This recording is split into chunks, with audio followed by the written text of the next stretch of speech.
description afforded to the injuries at the post-mortem and the different conclusions you reach. So paragraph 6.10, you offer something of a disclaimer. You say that the description of the external wounds are scanty and imprecise in the post-mortem records. Why do you say that? Yes. The technical details of wounds and positions of lesions and ligatures and abrasions and then are very important in reconstructing and corroborating its lie and its position with what was seen at the scene. And again, hence the importance of the doctor attending the scene to look at that ligature and to see whether then in fact it fits in with the lie and the position of the lesions. Neither the ligatures, it's called an abrasion, but it's not. No width is given. No other dimensions to indicate an objective difference in angulation of the ligature. For example, usually more transversely on the right side and acutely upward on the left, more transversely on the left side and acutely upwards on the right side if it's a right-sided hitching by the, or tethering by the ligature. So, to be honest, if there were objective measurements and precise locations from fixed landmarks, even in the absence of photographs of that ligature and the abrasion or sketches by Dr. Kemp, at least, or Dr. Porter, we would have been able to reconstruct it on a picture for the court, objectively, because you can plot it out. So that is not good. There's also a lack of measurements of the individual wounds, precisely enough to be able to help us, or the court, reconstruct what could be the cause of those scars or wounds.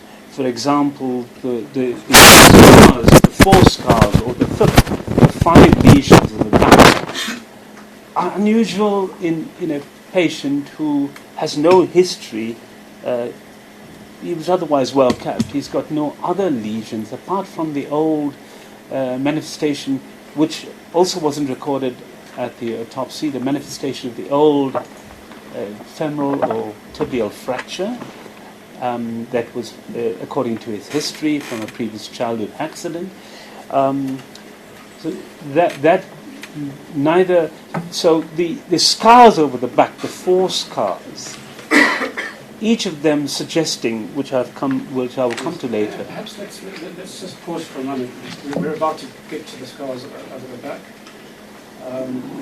But to sum up your views on the failure to describe these external wounds in any great detail, this undermines the ability to determine the nature of these injuries, their appearance, ages, and locations, or to determine causation with much confidence. That's correct, yes. So that seems to me, Doctor, to be quite a massive drawback. Well, it is a limitation, definitely. Yes. Now let's turn to the scars over the back. And you've set out your views at paragraph 6.10 to 3. Now, before we commence, I can tell you that on this question, we have consulted with Dr. Liz Floyd, former partner of Dr. Aggett, and she says to us, and to the extent necessary, we might have to get an affidavit from him to this effect, that there was no scarring over Dr. Aggett's back, at least as far as she could see prior to the detention. So with that in mind, what are your comments in relation to the observable scars as reflected in the post-mortem report on the back? Firstly, Dr. Botha's histology report is relevant in that he talks about hyperkeratosis and thickening of the epidermal layer. Okay, he uses another term. Forgive me for the moment. It just slipped my mind. So this is thickening of the most superficial layer of the skin, that is in the epidermis, okay, where it is replicating, to thicken it. And what it suggests it's a frictional response. It's a response to repeated friction against these points on the back. They're not healed bruises. They could be abrasions, but one must think of chronic frictional skin irritation at that stage. There's something in those four positions where the focus of skin irritation of some sort. It's the way I view it. It could be the healed lesion of a mechanical injury. I mean, it could be healed abrasions. That I can't exclude. But obviously, no further conclusion besides that. And when you refer to mechanical injury, what do you mean by that? The application of force. The application of force that scores off skin surface and repeatedly scores it off will create frictional injury. And that's typically an abrasion and which heals with a scab and a callus formation. Bruises, purely bruises, are found underneath the epidermis and, in fact, into the subcutaneous tissue, and they don't trigger off a surface reaction. So what I'm saying is this is not bruises. This is more repetitive, frictional scoring of the skin by something that was irritating the skin.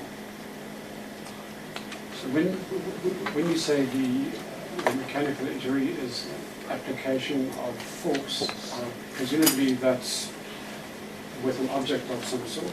Correct. And would you be able to venture an opinion as to what that object might have been, or typically might have been? Oh, that is difficult. It is difficult to venture such an opinion. There could be so many possibilities. But what I went on to suggest, Lord, in that I do not think, I cannot see that would be, well, certainly it's not, it's by the histology alone, it's a scar, it's a healed injury. It cannot be from lying against the bars, and that we can rule that out. It's not fresh injury. Those four scars.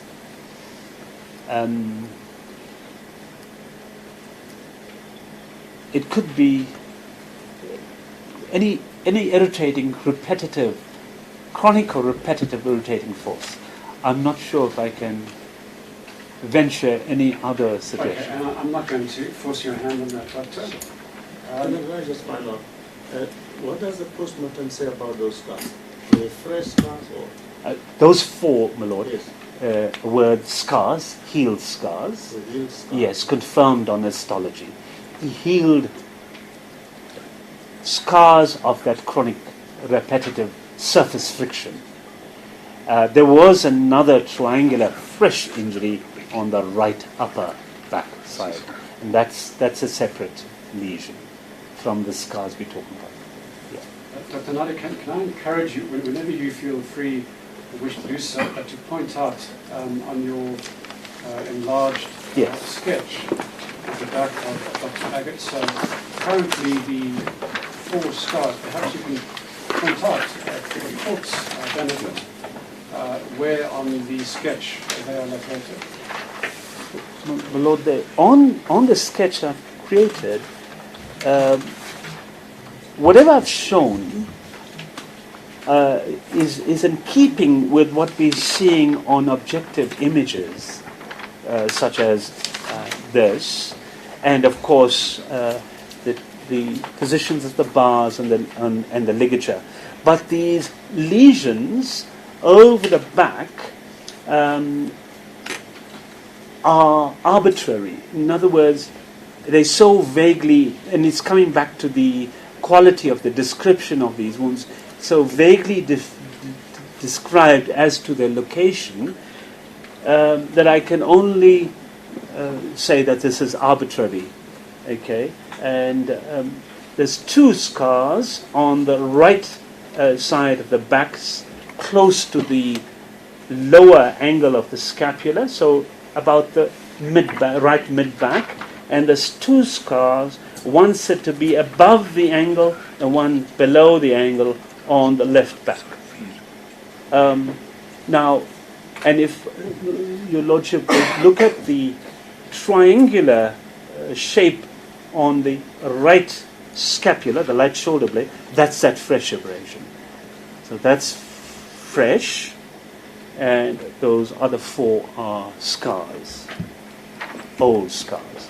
And then over the lower back, said to be, and recreated from its description on the midline over the fourth lumbar vertebra, is an area which they variously called abrasion, is what I believe the fifth lesion. They call an abrasion, not a scar, and Dr. Kemp said it was fresh. Now, hence, I think we must consider the possibility of an artifact from movement of the body, because the spinous processes stick out, and Dr. Aggett was not an overweight chap by any means, so his rather slender body would lying on a mortuary trolley can cause it. Lying on the autopsy table can cause such pressure points. Okay, so that singular abrasion is potentially a post-mortem type Post-mortem injury as opposed to antemortem. Artifact, yes. Now, since we are dealing with the back, perhaps we can then, before we move to the other injuries, look at the injury in the right upper back, which we have already made reference to. Yes. That being the 3 centimeter triangular fresh bruise. Yes. Can you describe that particular injury and also give a sense to the court what your views are of that particular injury are? Yes. I've placed this triangular shape directly over the central portion of the right scapula because I have nowhere else to put it.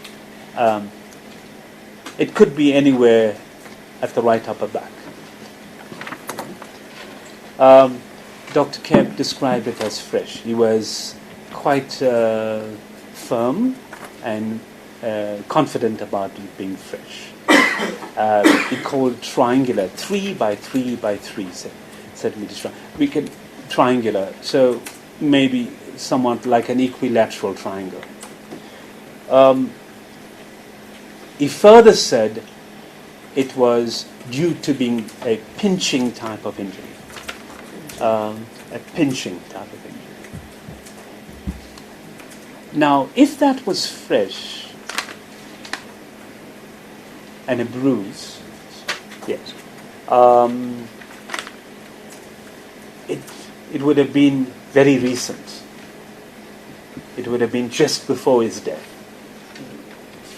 A bruise can develop within several minutes. Now, its pinching nature is what made me go further to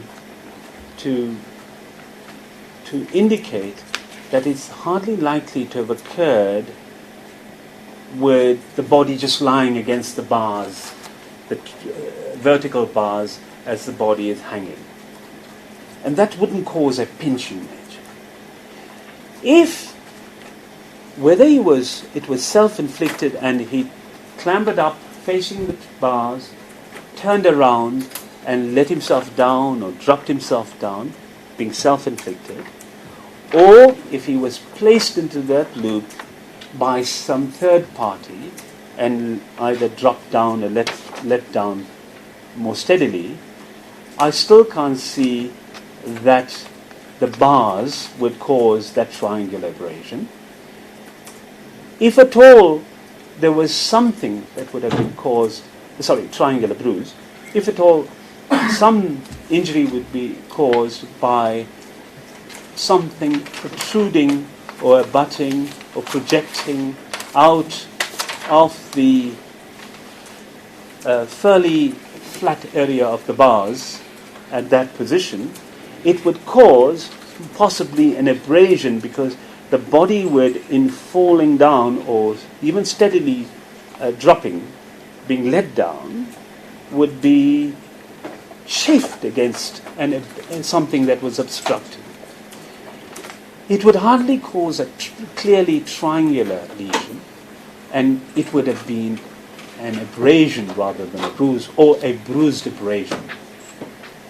So, forgive me for the lengthy description, but I would hardly reconcile that lesion with the grill cage.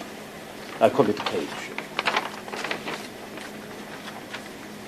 So you can't be concerned with I can't see how one can reconcile that wound with being against the grill cage or the whole process of hanging. It must, my lord, have occurred earlier than that, I believe.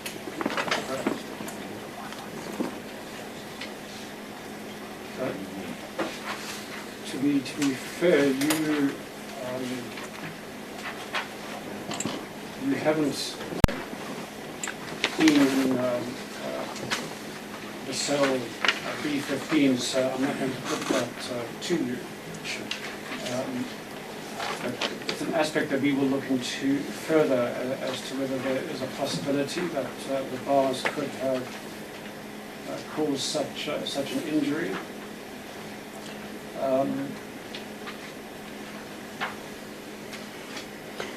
I think on that aspect, the testimony of Professor J.D. Lubscher also is relevant. Please, yes.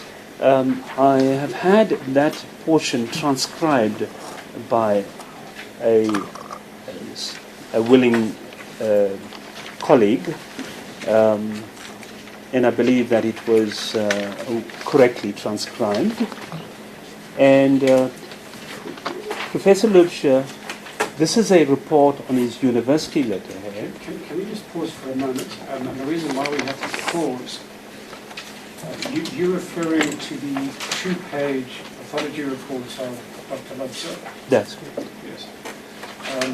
My lord, that report is actually not part of the record, so you don't have it before you. And in fact, yesterday I had assumed that Dr. Naidu was referring to the testimony of Dr. Lubscher. But if you do a search through the index, you will not find any report of Dr. Lubscher. In fact, the report of Dr. Lubscher was discovered in the files of Dr. Gluckman. So currently, that particular report is part of what we might regard as the missing documents, the missing record of the first inquest. Now, with the court's leave, I would like to hand up the documents we have discovered in the Gluckman file. And there were 11 items sitting in the Gluckman file dealing with the Aggett inquest. And of the 11 items, 5 do not appear in the inquest record as we currently have it. And so that's what we would like to hand up now. And we shared these documents with our colleagues. The missing items, I'll just place them on record, that we will be handing up now, is the affidavit of Charles Foster.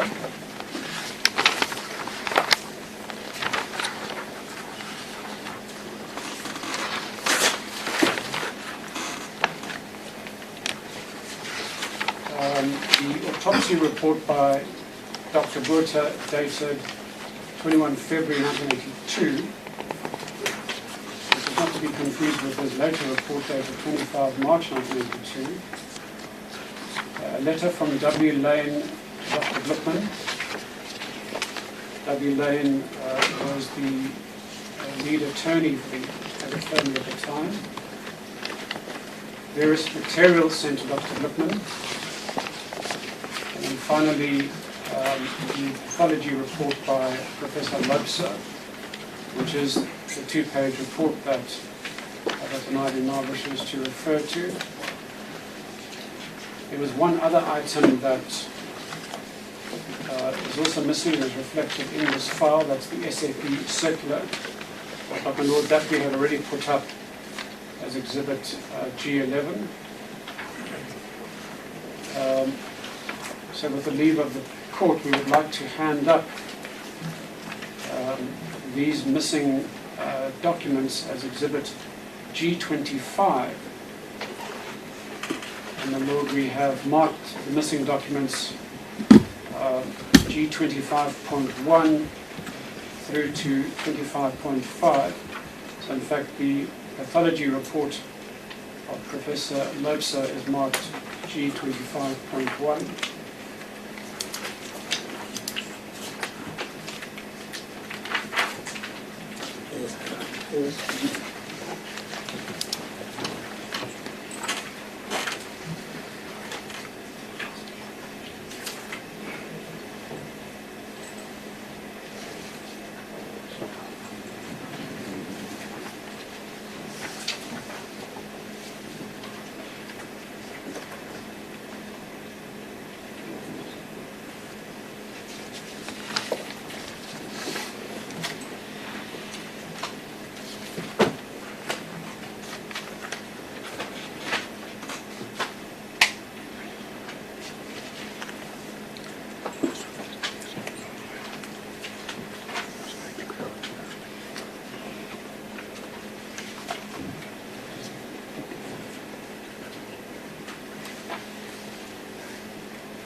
My Lord, the pathology report of Dr. Lobser will in fact be the second last page of this bundle.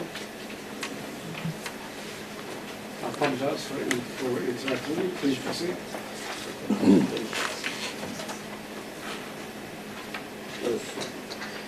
Thank you, my Lord. Professor Lobser's report, the one that's not part of the official record, and now just handed up to you, G25.1 you mentioned. It's in Afrikaans. It's on his university letterhead. And I refer to paragraph 7, in which, and I read my English translation. Would you say paragraph 7 of this? The 7th paragraph. What page? Oh, the first page, I believe. I have only my English translation here. The one that's 24 times, so what?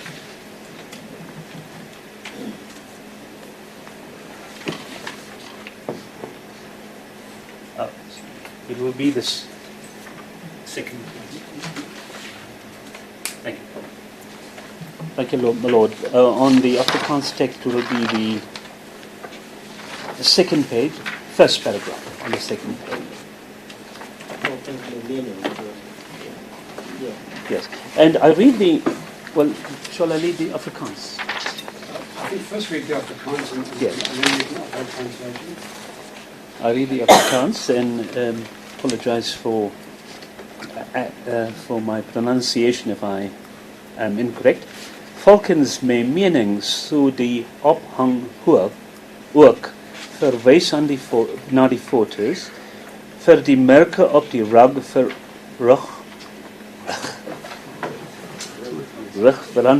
verantwoordelik wees. Aangesien redelik puntige druk deur die tralies op gedeeltes van die rug veroorsaak kon gewees het. As in aanmerking geneem word hoe die liggaam gehang gevind was. Die mechanisme van hierdie beserings kan op waarskynlikhede teruggevoer word na convulsieve spiersamentrekkings in die acute phase van die ophang. And I can see that you grew up in Durban, which is an English-speaking part of the country. Yes, absolutely. Thank you. Thank you, my Lord. The English translation, in my opinion, the hanging, refer to the photos in brackets, will also be responsible for the marks on the back, given that a fair amount of pressure would have been exerted by the bars on parts of the back, considering the position the body was found hanging. A mechanism of these injuries can probably be traced to convulsive muscle contractions in the acute phase of the suspension/hanging. So basically, Prof. Loubscher was of the opinion that all the marks, even the healed scars, shown to have been healed by Dr. Botha, were those as a result of a convulsive spasm, set of convulsive spasms as the deceased was hanging. That's a mistake. And he also attributes all the lesions, including the fresh lesion, the fresh triangular wound, to the mechanism of hanging. And that is incorrect. And I'll explain why. Firstly, the heel scars cannot be related in terms of their chronological age to the hanging, because that's where he died. The deceased, in my opinion, died as a result of the hanging, or finally died.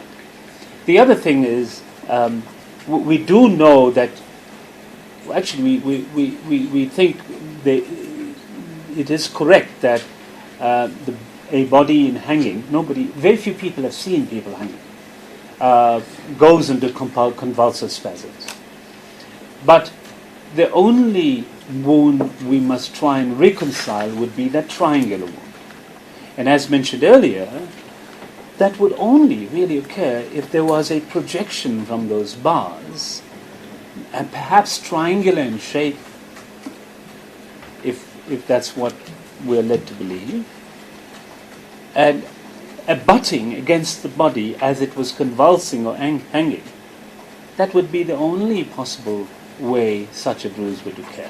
And as I mentioned earlier, it's further remotely unlikely, because a body to cause such an injury by dropping to the terminal height of the hanging process, one would have to strike a projection with the back that would cause an abrasion or an abraded bruise. But we're not seeing it as an abrasion. The problem is that this tissue, the triangular bruise, was not sampled for histology, or clearly it's not in the histology reports.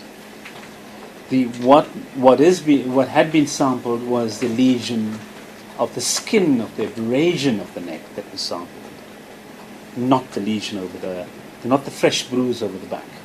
Dr. Botha reports on the scars of the back, the 4 scars. So, because of the absence of a histology report, it does make a definitive conclusion difficult. Yes, correct. Tonight I just want to hand up photos from the police album. Lord, this was handed up by the state. Yes. Police album, Exhibit G24. And I want to refer in particular to photographs 100 125 and 126. Is this one? Yes, indeed. It's not G25. G24, I believe it is.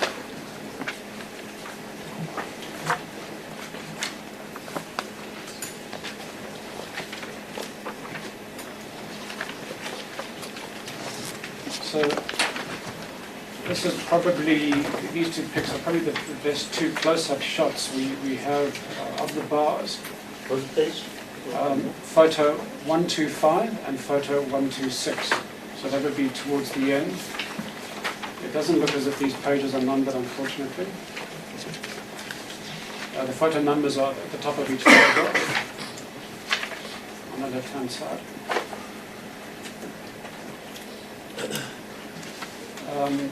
So I just want to point out to you, Dr. Naidu, that you'll see the vertical bars are round in shape, and then there are horizontal bars that have appear to be a sharper edge.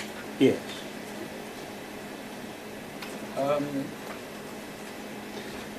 Do we know? Would that make any difference to your conclusion? Yes, it does help. Do we know which of the set of bars, the vertical rounded bars or the transverse square bars, square and cross section, were on the side that Dr. Aggett's body was on? Well, for that I think you can consult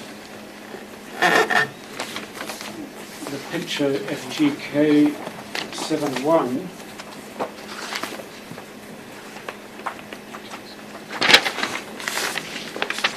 So that gives you a sense that there is one horizontal transfer bar that crosses approximately halfway up his back.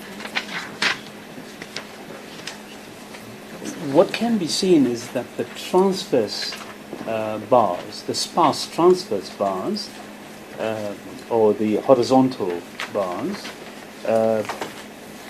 appear to be quite clearly seen on the inside of the cage, in other words, on the door side of the cell, not facing the cell.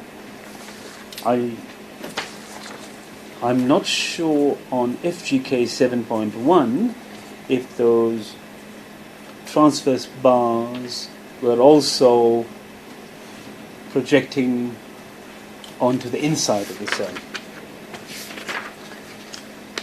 I think we can assume that they did project The inside of the cell. or at least one looks at 125 and 126. Those photos were taken from the inside of the cell.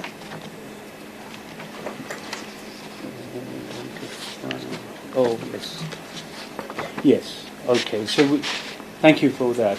This is information I didn't consider.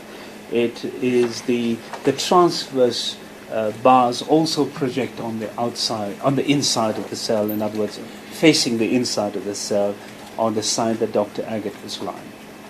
It wouldn't, in my opinion, make a difference to, in my view, make a difference to the opinion already described, in that there's still no projection, individual, discrete projections that would cause such an injury. I can't see it. If at all, you'd have a body lying against transverse bars, and that would be at least his back. There would be one transverse bar against his back.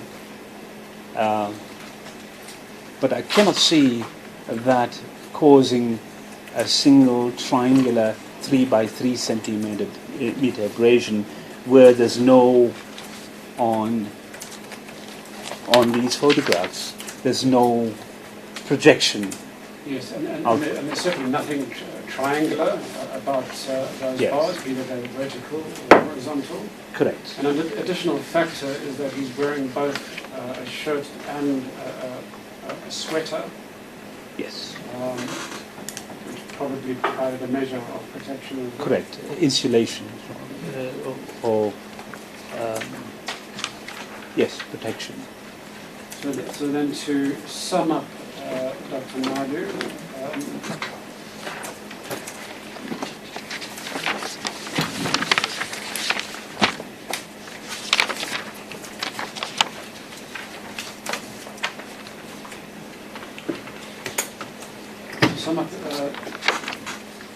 in your view, the triangular injury is more likely to be what?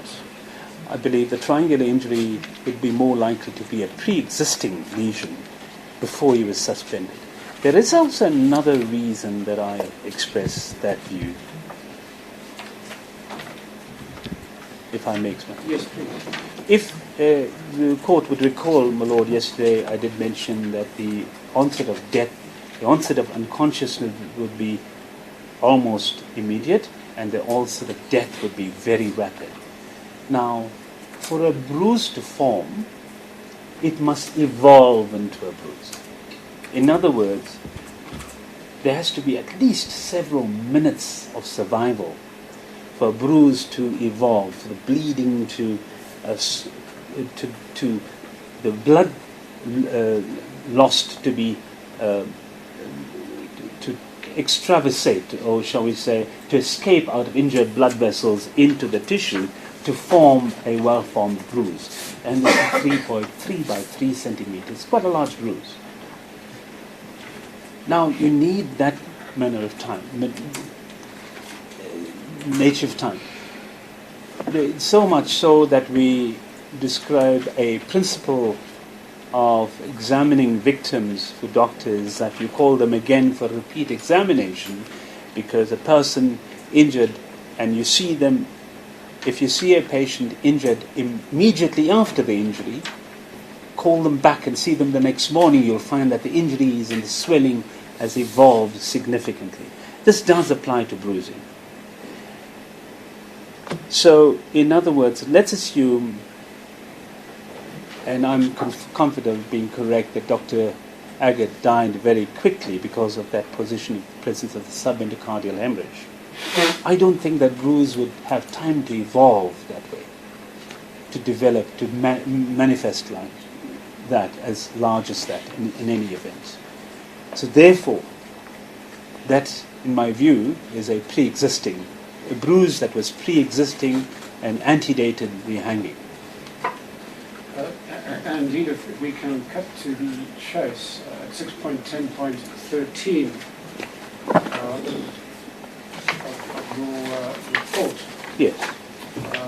You say that in respect of probability, it's more likely that this was an ante-mortem injury from a blunt force impact, such as a fall or assault, at some time before the suspension. Correct. All right. I also advise that, with due respect to the other pathologists at that time, there is still a possibility that hasn't been excluded, that it could have been a post-mortem discoloration. That I can't exclude. In my view, it's well described. I have no doubt that Dr. Kemp, with his experience, would have recognized the bruise.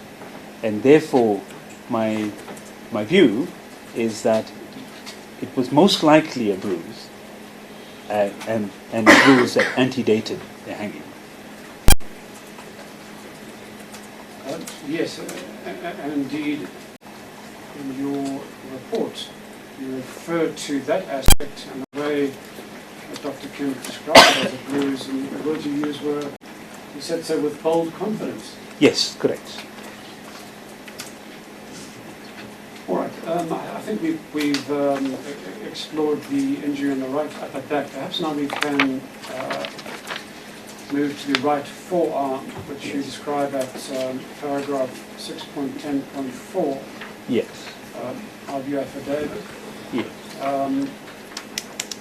And here, to be precise, you're dealing with the wound that Dr. Aggett said occurred on the 4th of January 1982, a month before his death, which resulted in bleeding. Can you offer a description of this injury? Yes.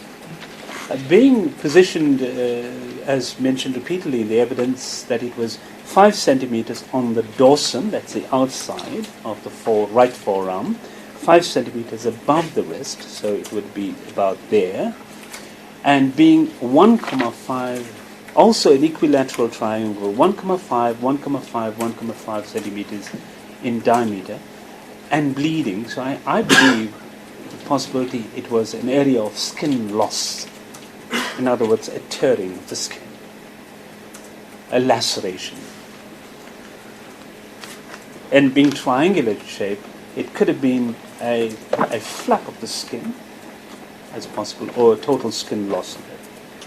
Now, bleeding from an area of injury like that would be profuse, would be significant. And therefore, I believe could well have caused contamination of the assailant's hand, or I'm not sure what part of his body, but someone had to wash it off. The skulk had to wash his hand, or some portion, fingers maybe, I'm not sure what it was. And that there was, at some stage, there was discussion or some testimony about Dr. Aggett wishing to hold on to his garment, or his pants, his trousers, that was contaminated by blood as evidence. So certainly that could be. Yes, and perhaps let's pause there, because I think it would be useful to draw the court's attention to the statement made by Dr. Aggett, which is contained in Exhibit B8.55 of the first inquest record. And just to save time, I'm going to hand up 2 copies of that.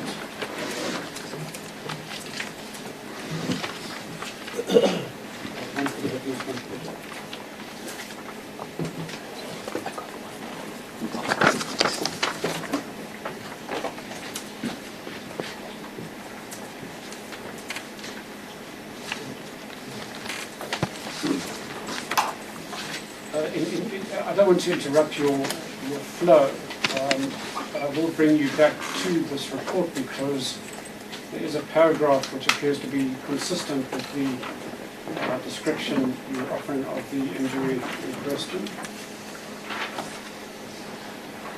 Just so that we don't have to add it in later, but I am aware of the handwritten script, I believe, of Sergeant Blom.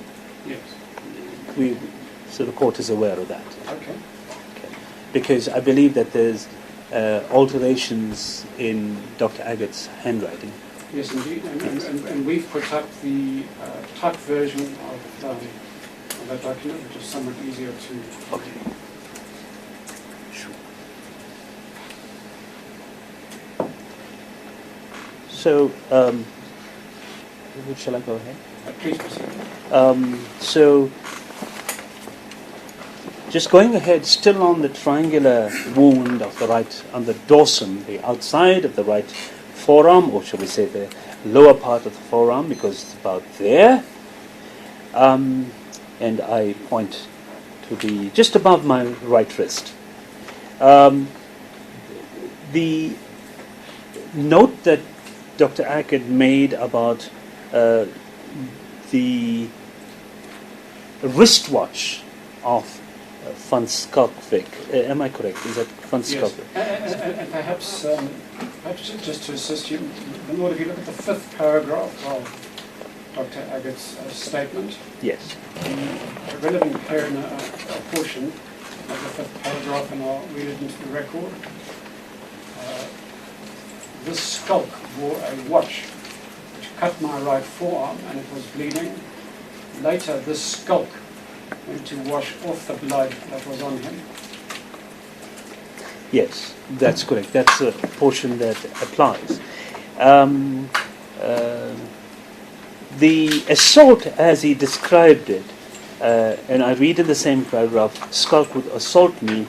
He hit me with his open hand through my face. I fell against the table with my back, and I could feel the scab on my back. He also assaulted me with his fists by hitting me on the side of my temple and my chest. He also kicked me with his knee on the right side of my thigh. So I am assuming this is the same. I take it that's the same possible incident in which another witness, it might have been Smithers, described the person called Skulk using something wrapped around his hand or forearm and using it as a club. So with that declaration of that context, if the wristwatch, it could have been his left hand or his right hand, we have no idea. If a wristwatch was also worn by the assailant, and the wristwatch, either the buckle or the pin of the buckle or the lug of the buckle or the crown, the one that's used to adjust the date and time, those could have caused such a laceration. One wants to think of the lug because it can be fairly angular, the lug that holds the strap, a metal strap as well. So those can cause such a laceration. And it is... Now the next point I come to is about the healing, because the post-mortem described a wound with a pinkish tinge, a healing area with a pinkish tinge.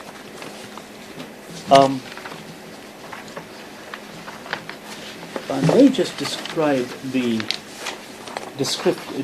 it by reading the description of Dr. Kemp. On Dr. Kemp's post-mortem report, paragraph 11 of number 11 on paragraph 4 on the second page, on the posterior aspect of the right forearm, 5 centimeters above the wrist, there's a faint 1.5 centimeter triangular irregular scar which still shows a slight pink tinge of the surface. Just pause for a moment, my lord, that's exhibit B 8.5. Yes, I'm there. And he's referring to page 17. Can you read it again, please? Thank you. The last one, number 11. Number 11, yes.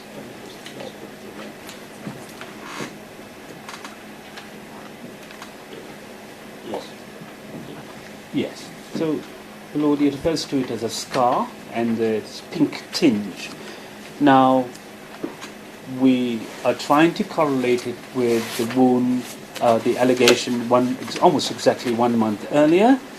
Well, it was exactly 1 month earlier, 4th and 4th possibly, 1 month earlier. Lacerations we know heal depending on their depth and its severity, because there's replacement, there's lost tissue or discontinuity of tissue. It needs to heal either by first intention or second intention, and depending upon whether it gets infected or not. It heals best if the edges are opposed and it's clean, so there's sealing of the defect. It heals fastest. How long does it take to heal? In my experience, between 1 to 4 weeks.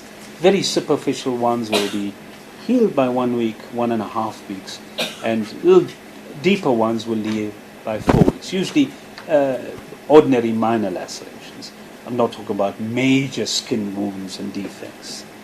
Then what happens with the laceration is that it will seal, it will close, it will reconnect, but the last bit of healing, which is the complete sealing by the complete epithelium and a repigmentation, will take much more, many weeks later, sometimes many months later. So what was seen as the pink tinge was an incompletely pigmented but probably a reepithelialized wound, the last pigmentation being incomplete. It was a fairly big wound, one if we can reconstruct it as a equilateral triangle 1.5 by 1.5 by 1.5. So it would take time to completely disappear by the healing, if it eventually does. So therefore, it is very likely that such wound was exactly a month old. It is in keeping, and that wound would have bled. And thirdly, that wound would be in keeping with the nature of the assault on Dr. Aggett as he described in his affidavit about the incident a month earlier. So to sum up, that particular injury is entirely consistent and on all fours Yes. with the complaint Yes. made in Dr. Aggett's statement to Sergeant Blom. Yes, I can confirm the entire consistency of the account and the post-mortem finding.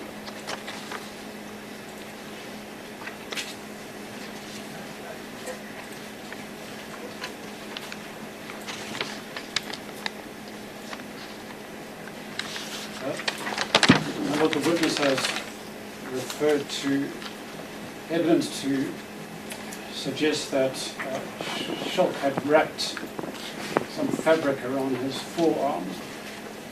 We have found evidence of that in the first inquest record. That's at page 2662 to 3 of the inquest record. And according to Ulrich van Heerden, Neil told him that Schulk wrapped clothing around his forearm and clubbed him on his chest, shoulder. He left a scar on Neil's forearm.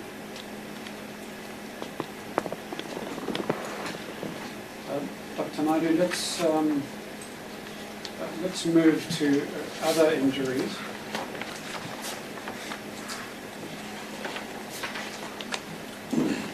You have a heading at paragraph 6.11 titled Injuries Complained of in Dr. Aggett's affidavit but not seen at the autopsy.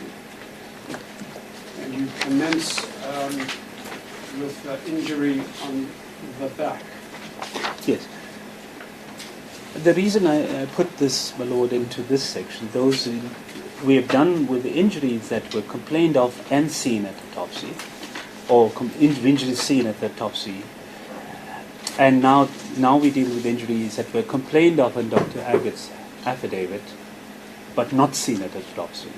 And my attempt is, well, that's just to, in fact, the short answer to this, it's entirely reasonable that he's not seen at the autopsy, and I am now explaining why. It's quite possible that it wasn't seen at the autopsy. Now, the first one was an injury of the back that Dr. Aggett complained of having been having fallen or being pushed against a chair, a table, or a desk. And in fact, are you referring to the fifth paragraph in Dr. Aggett's statement to Sergeant Blom, Exhibit B 8.55? Yes, correct. Also in that fifth paragraph. Yes, and perhaps just to remind the court, he says, I was interrogated by Lieutenant Whitehead, and every time that he asked me a question and I denied it, he accused me of calling him a liar. Then this skulk would assault me. He hit me with his open hand across my face, and I fell against the table with my back, and I could feel a scab on my back. Is that the reference? That's correct, Okay. yes. So this is also, if according to that affidavit, occurred on the 4th of January. So it would also be a month old at the time of the post-mortem, as was the wound of the right forearm. Now, when you talk about a scab, firstly, it's not uncommon for lay persons, See, scab has a specific and precise definition. It means a crust, an epithelial crust, either temporary or mature, I'll explain, on the surface, and that can actually be felt. If you feel with your hand, you feel a scab on this soft top layer. It could be a temporary fresh scab, in which case it will be tender, or it could be a mature healing scab, in which case in the early stages it will be somewhat itchy, and in the late stages you'll feel a scab and irregularity as it completely heals. Such a scab can only occur if it's an abrasion. So it can't occur with a pure bruise, because a pure bruise is under the skin, there's nothing on the surface. Be that as it may, bruises and abrasions more often coexist as abraded bruises or bruised abrasions. So it could be either lesion but with an abrasion. Now, a mature scab, how long do wounds like that heal? Within a month's time, you would expect that to have completely healed, and the scab actually having fallen off. And the skin continuity now smooth and continuous. So it's quite possible that 1 month later that there's no scab to be felt. I would expect that there would be a faint discoloration still visible. But the problem is, on the back of a light-skinned person with post-mortem lividity and blotches and freckles and shades, you may not really see a clearly defined residue of a healed scab or a healed abrasion at 1 month. So, in other words, it's quite possible that it was there when it was said to have been, and at the post-mortem, no evidence of it. I see. Thank you for that. And then let's move to the next item under this head, which you've titled Left Wrist Scratch. Yes. Now, in Dr. Aggett's affidavit, this occurred on the 29th of January, so that would be approximately 1 week. And his account attributes it to the use of a handcuff whilst I was injured. Now this is 1, 2, 3, 4, 5, sixth paragraph, and he reads, I have a scratch in my... Well, I should read that having been blindfolded, of course, they made me sit down and handcuffed me behind my back. I was shocked through the handcuffs. I don't know what they used to shock me. I was shocked a few times. I have a scratch on my left pulse, the radial nerve in brackets, where I was injured whilst being handcuffed. Now, this is 1 week earlier, and the typical handcuff injury, well, maybe I should start with the fact that if you cuffed with your hands back and you cuffed and you shocked, the effects of the electric shock will be involuntary contraction of the muscles of that and you're going to be pulling away or trying to pull away your body from the cuff or from each other. So in other words, it's very easy to cause a fine scored abrasion or actually a superficial laceration, usually on the lateral or the medial, that's the outer and the inner aspects of the wrist at its bony edges. And as we said, Dr. Aggett was not, the deceased in this case, was not overweight. So he must have had fairly average, slender wrists like this. So the lesion that you see is usually a little transverse deep abrasion, scored abrasion, or actually a superficial tear and usually under a centimeter. It's typical. You see that in persons that you examine who have been cuffed and been injured with handcuffs, even at post-mortem. you would see that as a linear lesion, and as it heals, because of the ooze of bloodstained serum, it will form the temporary scab, and as it matures, it will heal. At 1 week, those superficial laceration like that will be very well advanced in healing.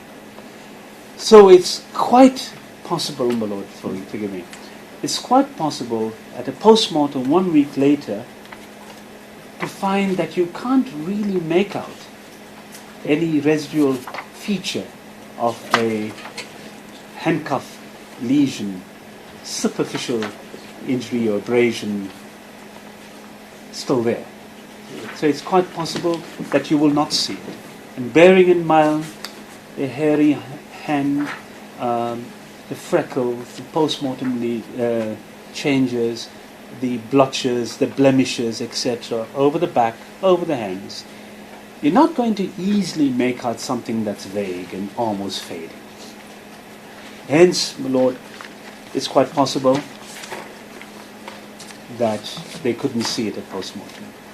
But it doesn't rule out at all that it was there when it was said to have been a week earlier.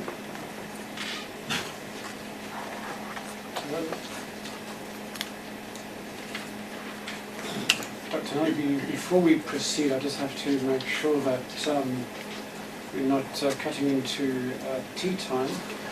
Lord, I see it's nearly 11:15, so this might be the appropriate moment to take the tea adjournment. Okay.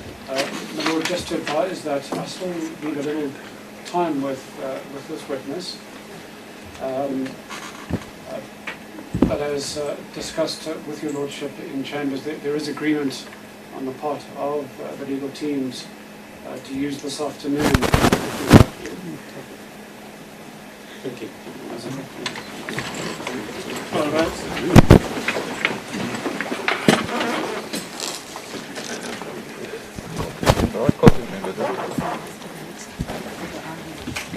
I've got appointments this afternoon.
Lord, before we proceed, I'm going to have reference to the affidavit of Ishmael Momoniat, who, as you recall, has already testified before this court and has submitted an affidavit which is marked G18.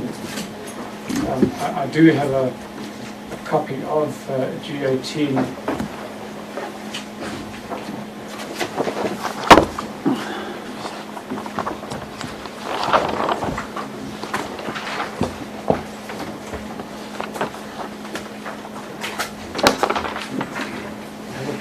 For the witness.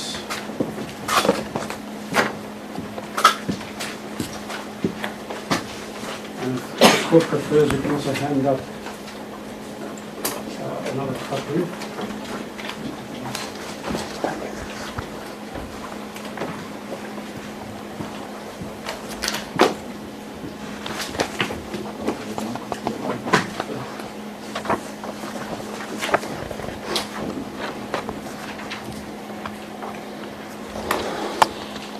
I just wish to get Dr. Naidu's response to what Ishmael Momoniat said he witnessed when he saw Dr. Aggett for the last time.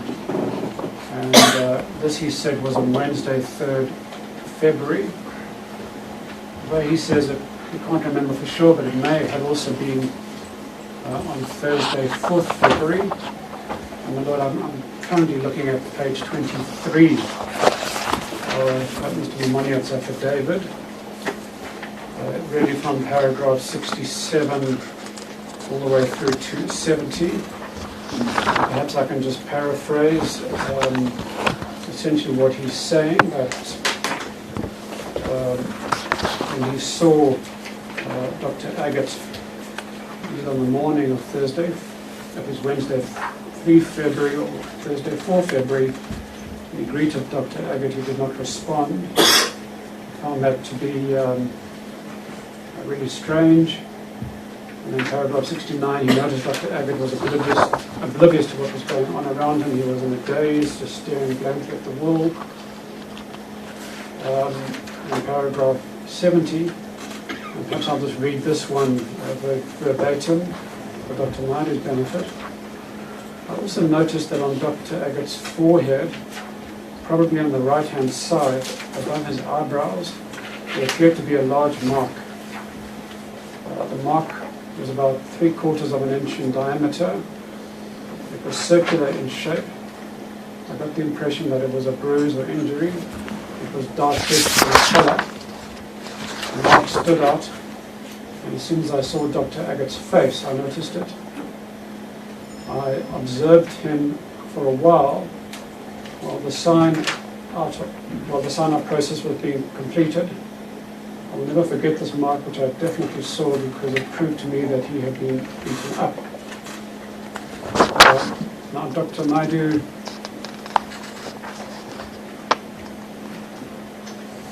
if one examines the autopsy reports, there does appear to be a reference in Dr. Witter's report, which I referred to you in consultation, where he does refer to some discoloration. I think he referred to it as dark in colour.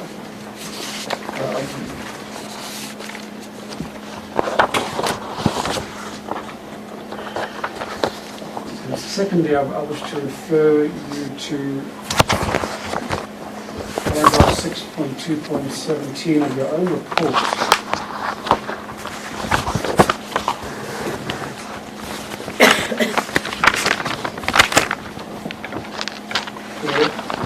In relation to what Dr. Kemp was, his response as to what dissection he had undertaken. He said that he'd cut into various places, but referred only to the mark on the left upper cheek.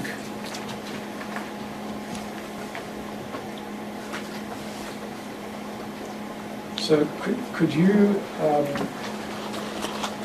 offer this court any comment on what Mr. Momoniat said he saw either on the morning of the 3rd or 4th of February, and indicate whether it's possible that there was such a mark, given the relative absence of an observation of such a mark on the deceased's forehead. Yes. Thank you, my lord. As I see it, so this is an observation made by the witness, Mr. Monmoniat, one day before, on the Thursday the 4th, or 2 days before, on Wednesday the 3rd. So it's either 1 or 2 days old. If it was not seen at autopsy, my impression it couldn't have been a bruise or a significant bruise of any sort, because on the first or second day, I would have expected a bruise to be in fact fully evolved to its peak, so it will be at its most grotesque at the second day, if it's a bruise, before it starts fading into the color changes that we see over days and weeks later. So it couldn't have been an aberration, as an abrasion would be manifest with a scab, as I testified earlier. So the only possibility it could be would be an area of erythema, that is reddening of the skin, as one would see, like if you rub your eyes too much, red eyes, or you come out of the hot shower and you get red cheeks, or after a marathon sprint, someone is red-faced. That's a fleeting redness that passes off fairly quickly.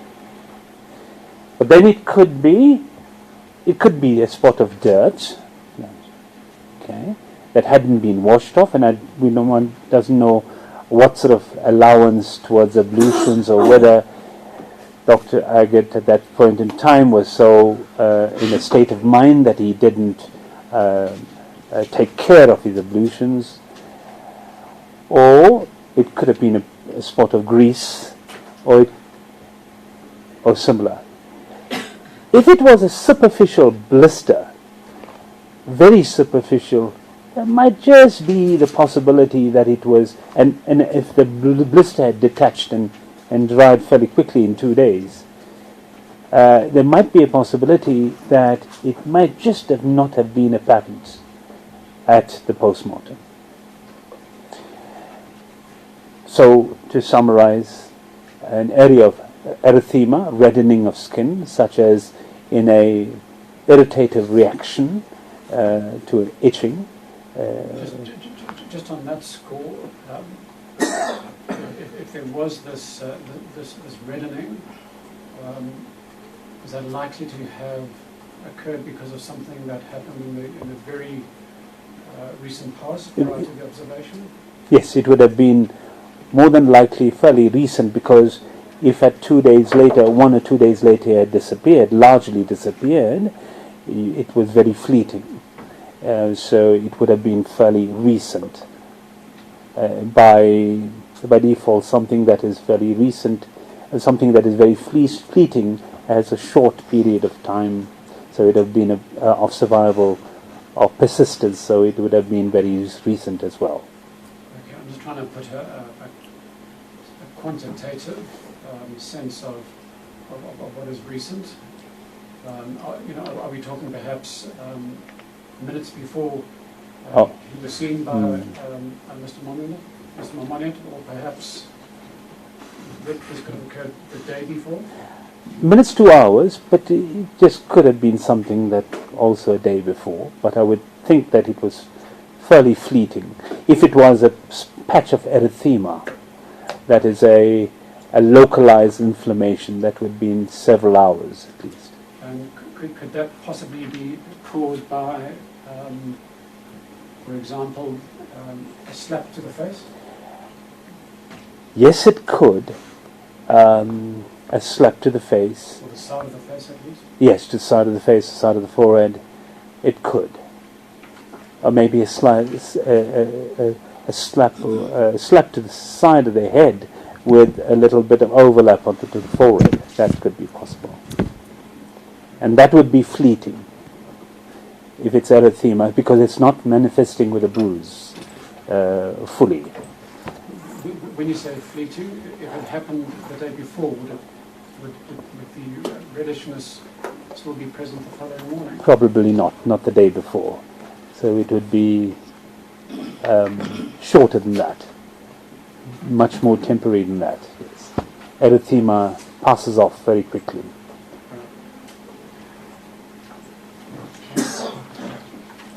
And bear in mind, you probably will not see this in a person whose pigmentation is dark. You're probably more likely to see it in a lighter skinned person.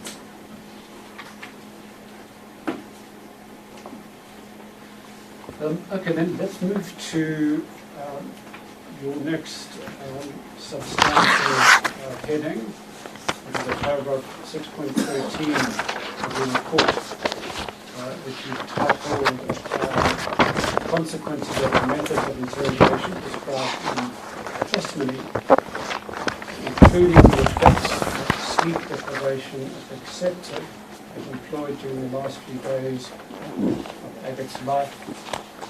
And you kick off by addressing the question of sleep deprivation. Yes. Perhaps you can elaborate on that. Yes.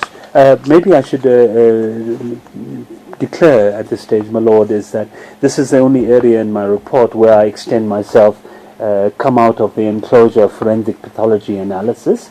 I go into clinical medicine, so and I declare that it is not my area of complete expertise, a relative acquaintance with those areas in view of my work in injury analysis, injury damage and bodily damage, death and effects.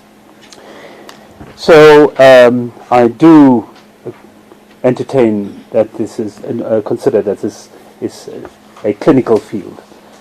Now, the issue of sleep deprivation, it might be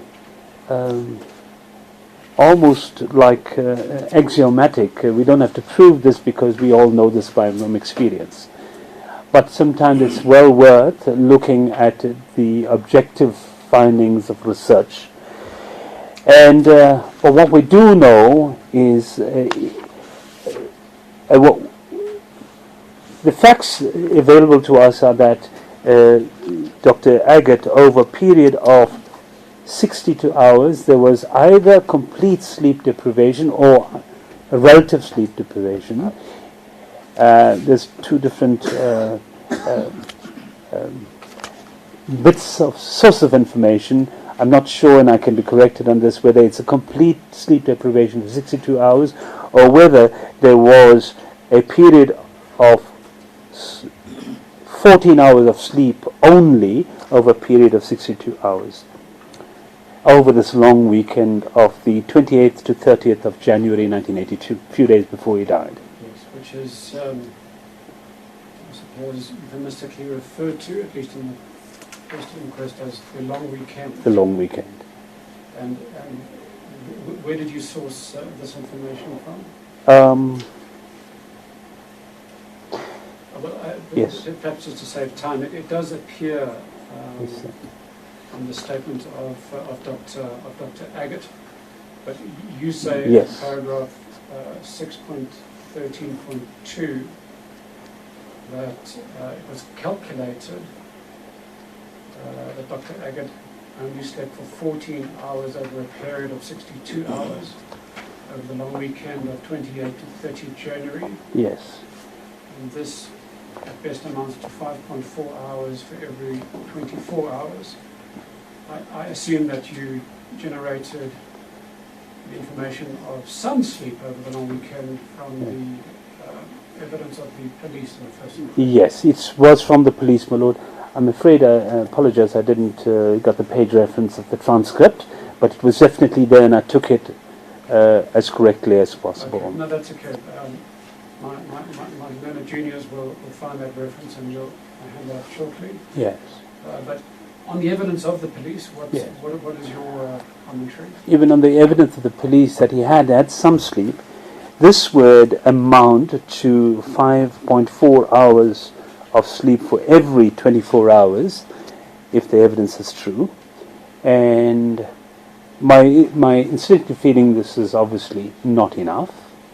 My personal experiences is definitely not enough. I consider that there might have been sleep deprivation anyway, already accumulated before this time, during the period of interrogation. We can't exclude that. Secondly, if in that period of time, and if there were repetitive physical episodes of physical exertion, it's now adding to the cumulative effect or the additive potentiating effect of sleep deprivation and physical exhaustion, adding to that the mental state. Now, what we do know is sleep deprivation is cumulative. It is. It just adds up. You may not know it, and when you are working, when you are fueled by adrenaline, you don't appreciate it, except when you are in a you recovering, and then you feel the effects of sleep deprivation. Then the other bit of scientific research that's pertinent, my lord, is that when you're fueled by adrenaline, even after fuel deprivation, it doesn't affect your ability to do things that require muscular effort. In other words, if I wanted to twist the lid of something or to wrench something off, the muscular effort is there, that's according to the literature, but the time to exhaustion is reduced. Several articles say that you very, very rapidly become exhausted. Now what you have is that rapidity of exhaustion, sleep deprivation, and both possible physical injuries. We don't know if there was areas of bruising from the impacts, and of course the mental strain. You have got a tremendous dissociation of normal physiology in this patient. Let's now turn to paragraph 6 of Dr. Aggett's statement. That's the statement marked B8.45, and the complaint made to Sergeant Brown to be signed in the morning of 4th February 1982. Yes. And back to the 6th paragraph. Yes. So, now perhaps I'll just read it into the record. I was kept awake since the morning of 28th January 1982 to the 30th January 1982. Now, and of course then he goes on to talk about abuse and electric shocks he sustained in that period. But just focusing on what Dr. Aggett was saying, he's saying that he was awake from that morning on the 28th through to the 30th, presumably, till the end of his interrogation. Essentially, that he is saying that he was awake pretty much for a period of 62 hours over that long weekend. And Doctor, I should inform you that we have already submitted to this court that by and large the evidence of the security branch amounts to one massive falsehood, and it will be the challenge of this court to discern whether amongst all that evidence there is any snippets of truth. And we will be submitting that the evidence, the sworn statement of Dr. Aggett, is to be preferred over the claims of the police, given that we will be demonstrating, and I believe with some confidence, that the bulk of it is just straightforward deception and lies and falsehood. Now, assuming that Dr. Aggett is correct, and that he was kept awake for this long weekend of 62 hours, what would be the effects, as you say, the cumulative effects during the course of those 62 hours? Just before I go to the cumulative effects, the clinical effects, or the subjective effects on the patient, I just need to say that I perhaps can read if he was kept away in that time, between that 28th to 30th, that could be roughly between 48 to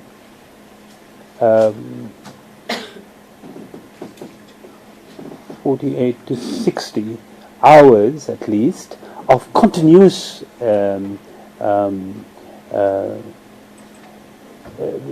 awake state, continuous consciousness without sleep. In other words, if we read that literally, just Dr. Aggett's statement, between the morning of the 28th to the 30th, we don't know morning or the afternoon, we're looking at 2.5 days, 2 to 2.5 days.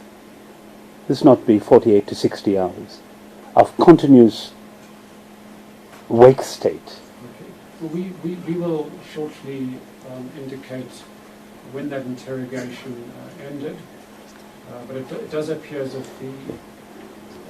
the legal team in the first inquest came up with a calculation of 62 hours based on 14 hours on the 28th of January, and then 24 hours on the 29th, and then 24 odd hours on the 30th of January. Sure. And my learned junior draws my attention to the testimony of Dr. Kemp in response to a question put by my learned friend, Mr. Bezos. And that's at page 83 to 84 of the first inquest record. And so that's why we state that, and we're putting it to you, if he had been kept awake for some 62 hours, what would the impact have been? Yes. Thank you, my lord. To start with the area of sleep deprivation and its clinical effects, certainly not an area of specialty, but I can reinforce what is so commonly known about sleep deprivation at a medical level. I looked up a reference. The reference is Waters. It's a 2018 reference, Frontiers in Psychiatry, and I read my 6.13 by 3.3 as follows. The effects of sleep deprivation are reported to be seen by the first 24 hours of lack of sleep and progressively increase in intensity and number of disorders with time, according to that comprehensive review, which further states that its findings are that perceptual distortions, anxiety, irritability, depersonalization, and temporal disorientation started within 24 hours to 48 hours of sleep loss, followed by complex hallucinations and disordered thinking after 48 to 90 hours, and delusions after 72 hours, after which time the clinical picture resembled that of acute psychosis or toxic delirium. Now, I just need to point out that that would be in a research set of volunteers that are not under the strain, the physical exhaustion, the possible assault, and the stress of the context of detention and torture, and interrogation. Sorry, I won't say torture, interrogation. So I would think that this would definitely be potentiated by the context that the detainee would be kept in. And in your view, would such enforced sleep deprivation in itself constitute an act of gross torture? I would think so. In my understanding of what torture is defined as internationally, and even under our own laws, I would think so. Yes. Let's move on to your paragraph dealing with electric shock treatment. Yes. And just to return briefly to paragraph 6 of Dr. Aggett's statement, and I'll just read it into the record. So, following on after he was kept awake, he says, during the night of the 29th January 1992, Lieutenant Whitehead and another security sergeant, whose name I don't know, and another black male, also a policeman, were present when Lieutenant Whitehead blindfolded me with a towel and made me sit down and handcuffed me behind my back. I was shocked through the handcuffs. I don't know what they used to shock me. I was shocked a few times. And then he makes reference to the scratch on his left pulse, on his left wrist, which we've dealt with already. So just confining ourselves to the electric shock treatment, can you elaborate on what Dr. Aggett would likely have gone through? Yes. From my understanding, based on my reading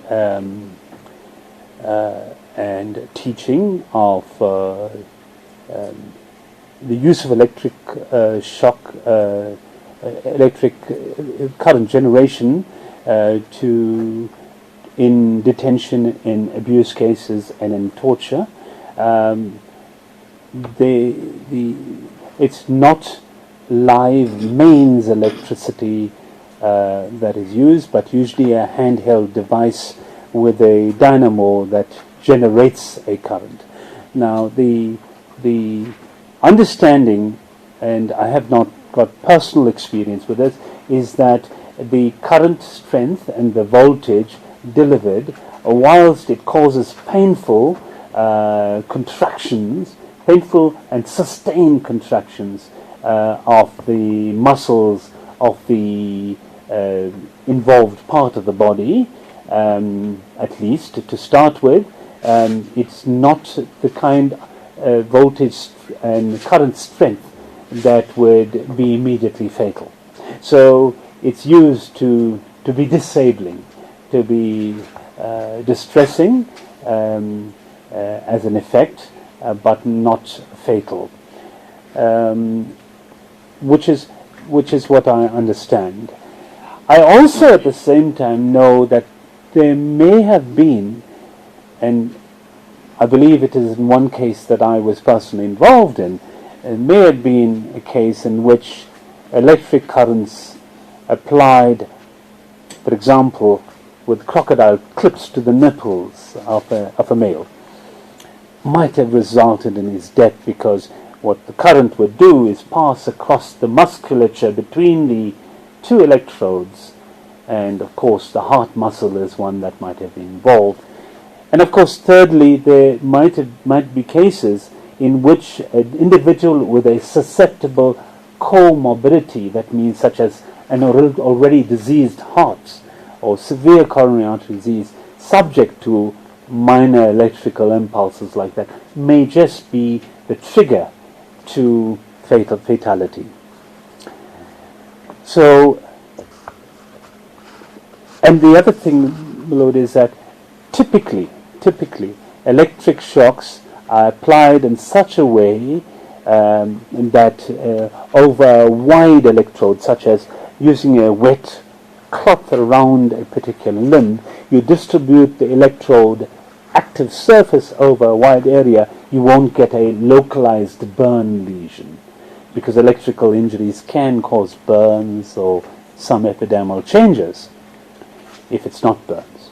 So therefore, you often in torture with the use of these devices, don't see any effects of it at postmortem, or evidence of it at postmortem.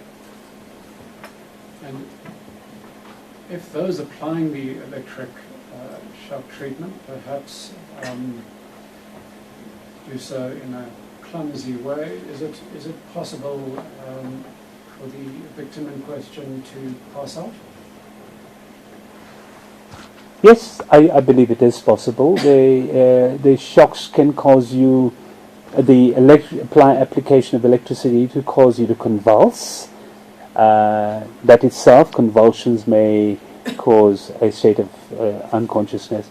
And of course, if the strength, electric current strength is significant enough, can cause, and used against the chest, can cause the chest muscles to go into a state of contraction, a sustained contraction, and you may stop breathing.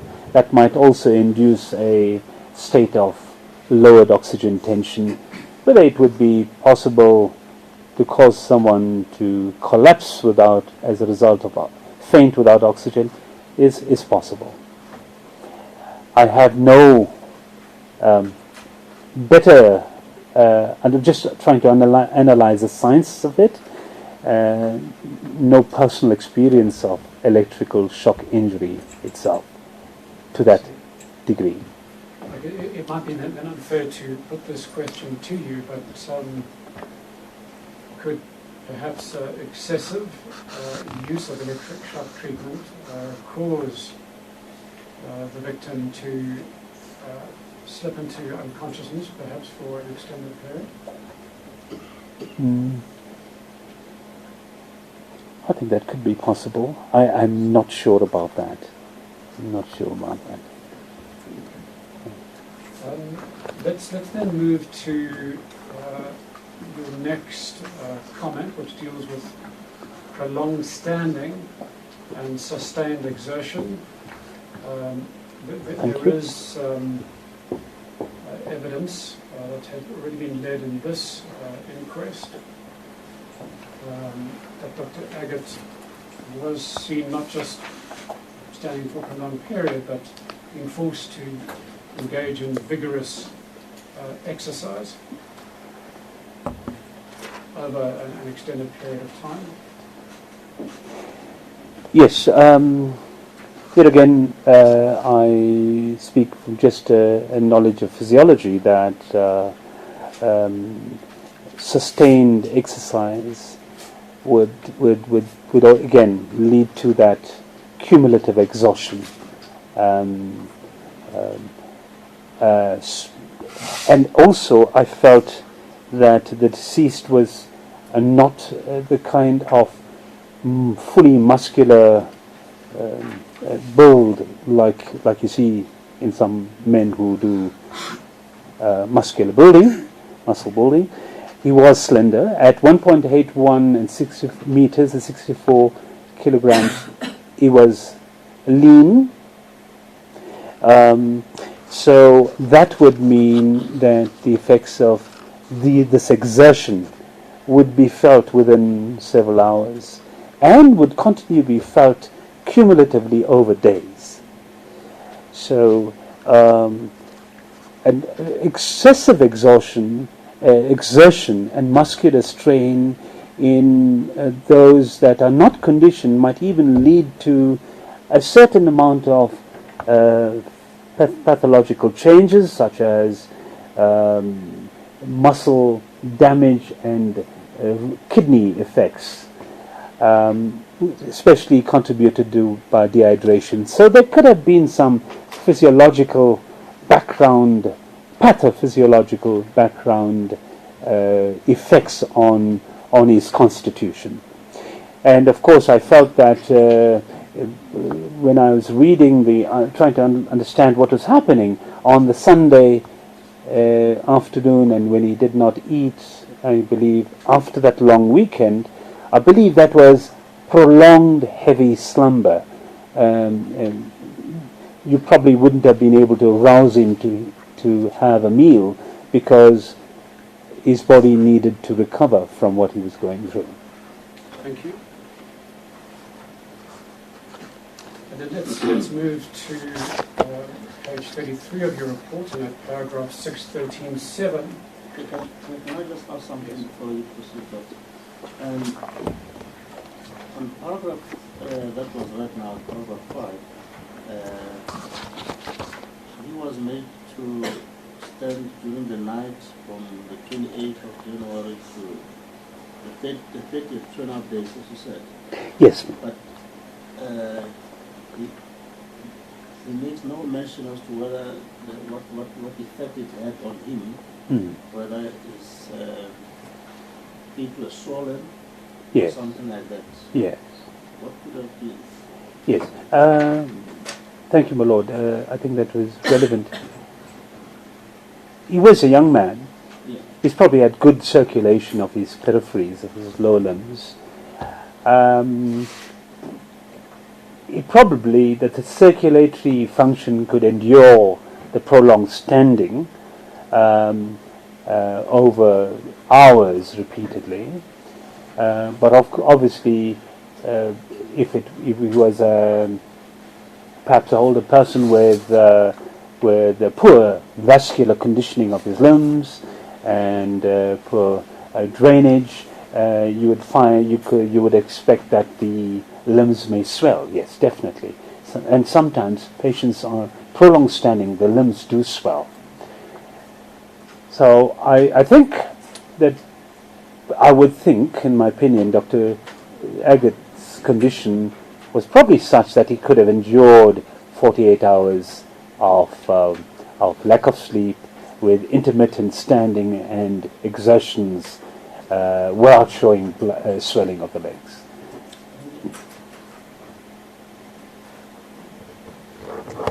So, Dr. Nardin, moving to your next head, which is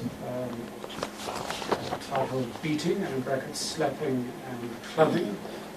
And we've heard from a few witnesses that this was a fairly common form of abuse. Yes. And indeed Dr. Aggett himself complains of it. What do you have to say about this form of abuse? Yes. My point yesterday about wounds, blunt injuries particularly, such as with clubbing and beating, or even with falling, will only manifest with visible injury when it exceeds that injury threshold. And of course I mentioned yesterday that every tissue has an injury threshold, some lesser than others. So the absence of injury at the post-mortem doesn't exclude the allegations of injury. That's one thing. The other aspect of this, my lord, is that, and if I draw the court's attention to the fact that at an autopsy, the lack of subcutaneous flap dissections might have been such that it failed to detect concealed bruising under the skin, and that we must bear in mind. Having said that, clearly the use of a hand or a forearm wrapped in a fabric, newspaper, or any other covering will act as a club, and repeated clubbing can produce pain and tenderness that will persist even without visible bruising. Before we move on, Lord, we promised to give you the reference to the claim by the police that he had some 14 hours rest over the long weekend. And that claim is made by none other than Lieutenant Stephen Whitehead in his testimony at A6.8. That's at pages 2351 to 2352. You said Neil slept for 14 hours. Lieutenant Whitehead claimed that during the long weekend, Yeah. of some 62 hours, he had some 14 hours sleep or rest. But he did not dispute that he was kept awake for some time. My understanding, Lord, is that Whitehead is alleging that he was awake for the full period of the interrogation, bar the 14 hours that he was allowed to either rest or sleep. So does he say that we must subtract 14 hours from the 62? Effectively, yes. Oh, okay. All right. But Lord, we will be asserting an argument that the evidence of Dr. Aggett is to be preferred on that point. Dr. Knightley, moving to the next allegation of abuse, and that's the squeezing of the testicles and the wide-legged walking, as seen by a few of the witnesses, such as Inquest, and you point out the record where he noticed this. Yeah. What's your comment? Yes.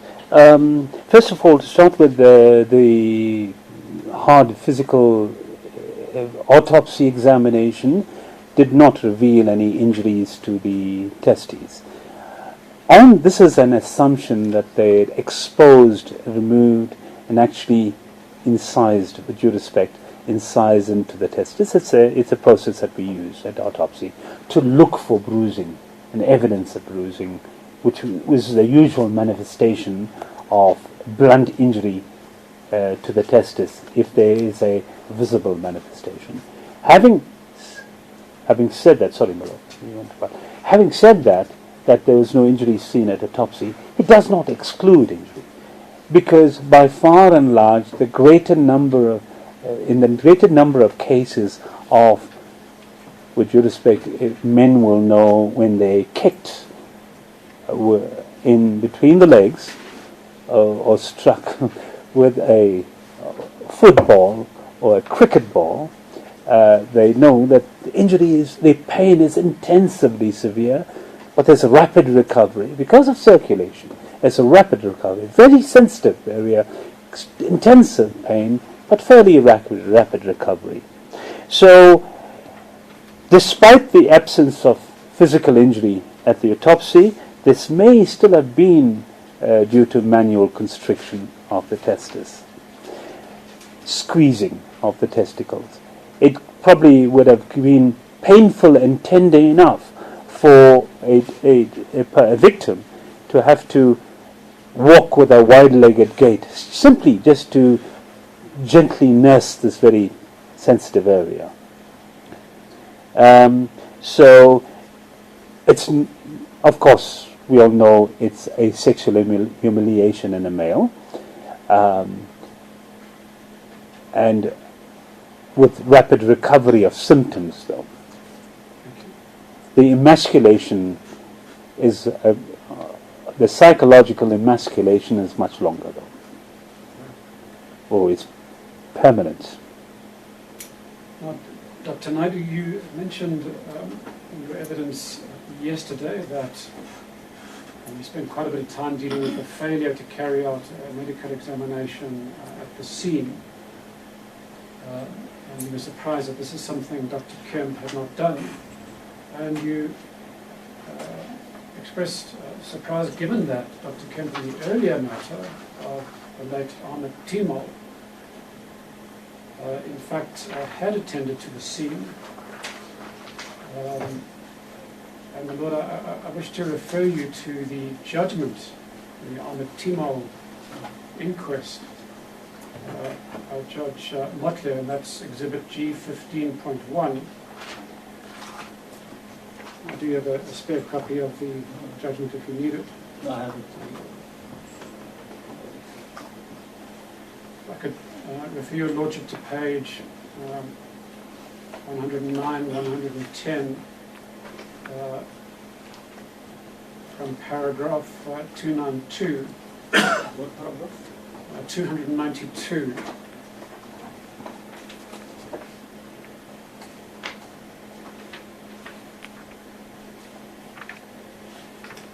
And perhaps let's also give the witness a copy.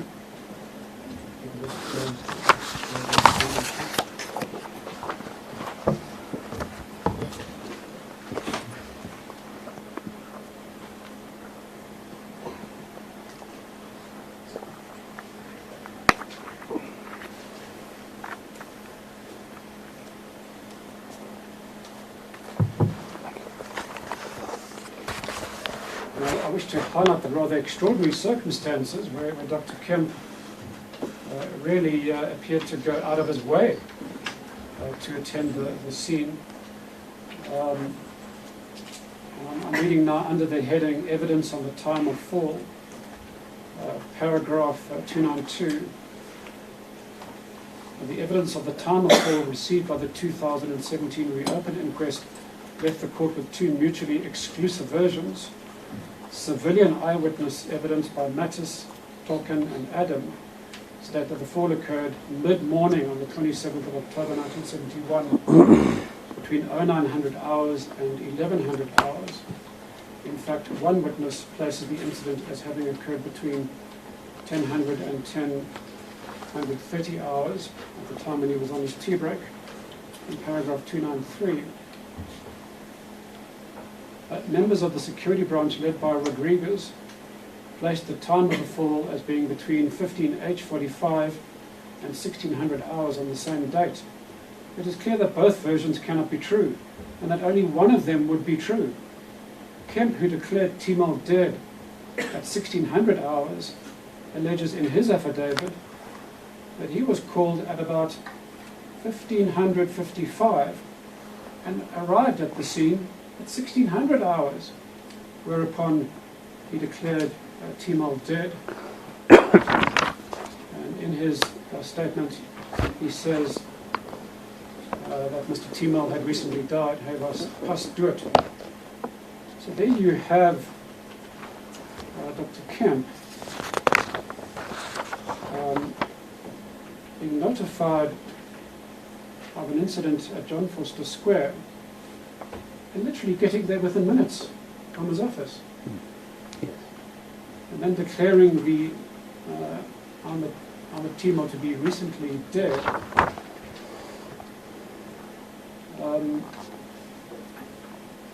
I can advise you, Dr. Naidu, that the court in the reopened Timor inquest ultimately held that the fall did not take place as being between 15H45 and 1600 hours in the afternoon, but that it did take place in the mid-morning of that date, the 27th of October, 1971.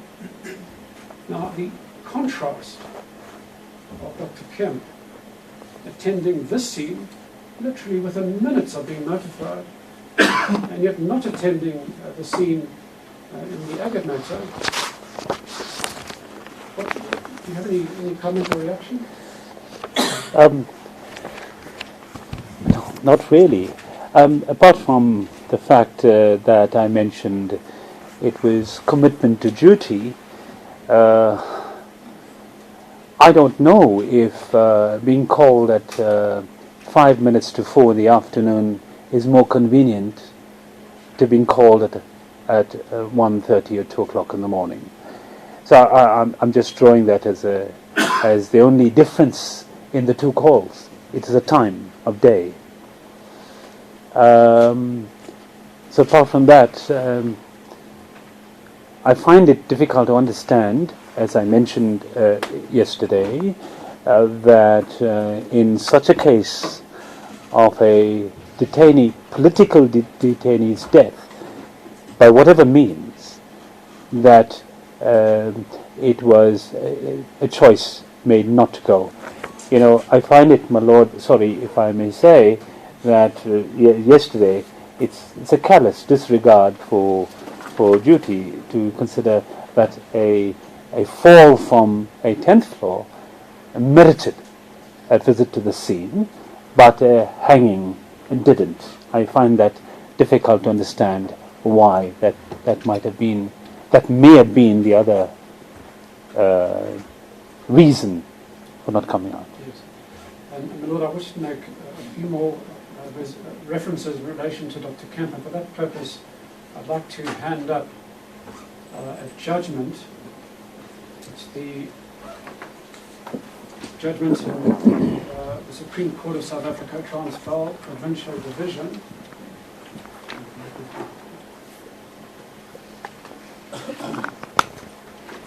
In the matter of Ishmael Essop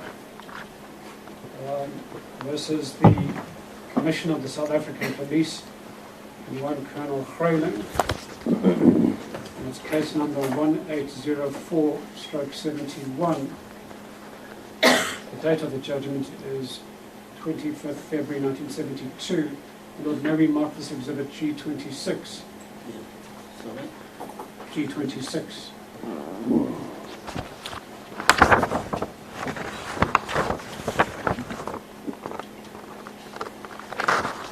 Lord, if I could draw the attention of the court as well as the witness to page 8 of the judgment. And perhaps about 7 or 8 lines down, you'll notice the following reference: Dr. Kemp, the Chief District Surgeon of Johannesburg. And Lord, this is on the 22nd of February 1972. Was called to John Foster Square at 8:45 a.m. on the morning, I beg your pardon, this is the correct date, on the morning of the 26th of October 1971, in order to examine the detainee.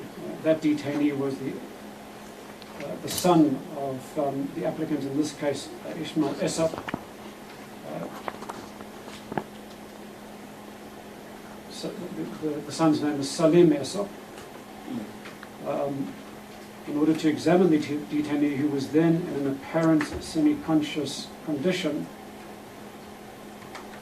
My Lord, the evidence in that matter is that the evidence given by Salim Essop is that he was examined in a room which he referred to as a vault,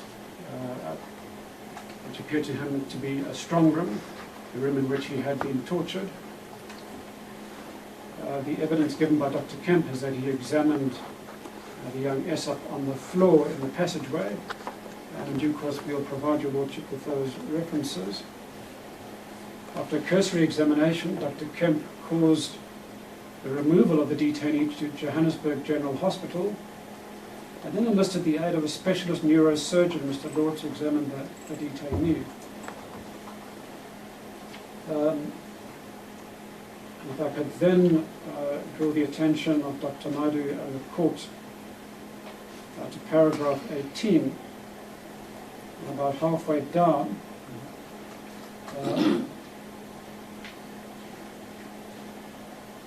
And to be clear, the criticism of the court in this passage is directed against a police officer by the name of Major Viviers.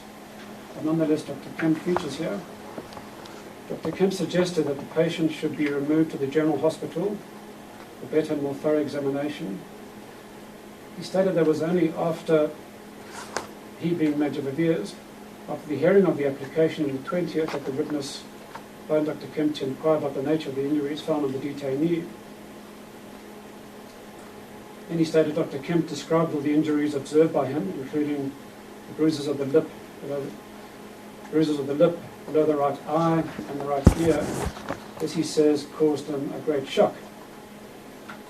It seems to us that if this statement is true, the shock mentioned could only have been induced by his immediate realization at that stage that these injuries could possibly be related to the assaults allegations made by the applicant.